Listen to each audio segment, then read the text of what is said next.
សួស្តីអ្នកនរគ្នាថ្ងៃនេះខ្ញុំឆ្លើយសំណួរគ្នាយើងមួយដែលសួរថាតើគ្រីស្ទសាសនានិងកាតូលិកដូចគ្នាដែរឬទេហេតុអ្វីមានការប្រតិបត្តិខុសគ្នាអញ្ចឹងដើម្បីយល់អំពីសំណួរមួយនេះយើងត្រូវបែងចែកពាក្យពីរឲ្យបានច្បាស់លាស់ដោយសារតែការពិតសំណួរនេះគឺយើងអាចប្រៀបធៀបទេរវាងគ្រីស្ទសាសនាជាមួយនឹងកាតូលិកដោយសារតែពាក្យថាគ្រីស្ទសាសនាគឺនិយាយពីសាសនា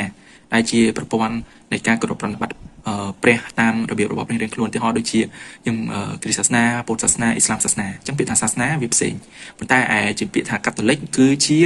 និកាយមួយនៅក្នុងគ្រីស្ទសាសនានឹងឯងឧទាហរណ៍ដូចជាខាងពុទ្ធសាសនាគាត់មានមហានិកាយធម្មយុត្តិកនិកាយអ៊ីស្លាមគាត់មាននិកាយផ្សេងៗអីចឹងទៅអញ្ចឹងពាក្យថាគ្រីស្ទសាសនាគឺជាការនិយាយអំពីសាសនាមួយធំរួមគឺគ្រីស្ទសាសនាបើបងប្អូននិយាយពីកាតូលិកគឺបងប្អូនកំពុងតែនិយាយអំពីនិកាយមួយនៅក្នុងគ្រីស្ទសាសនានឹងឯង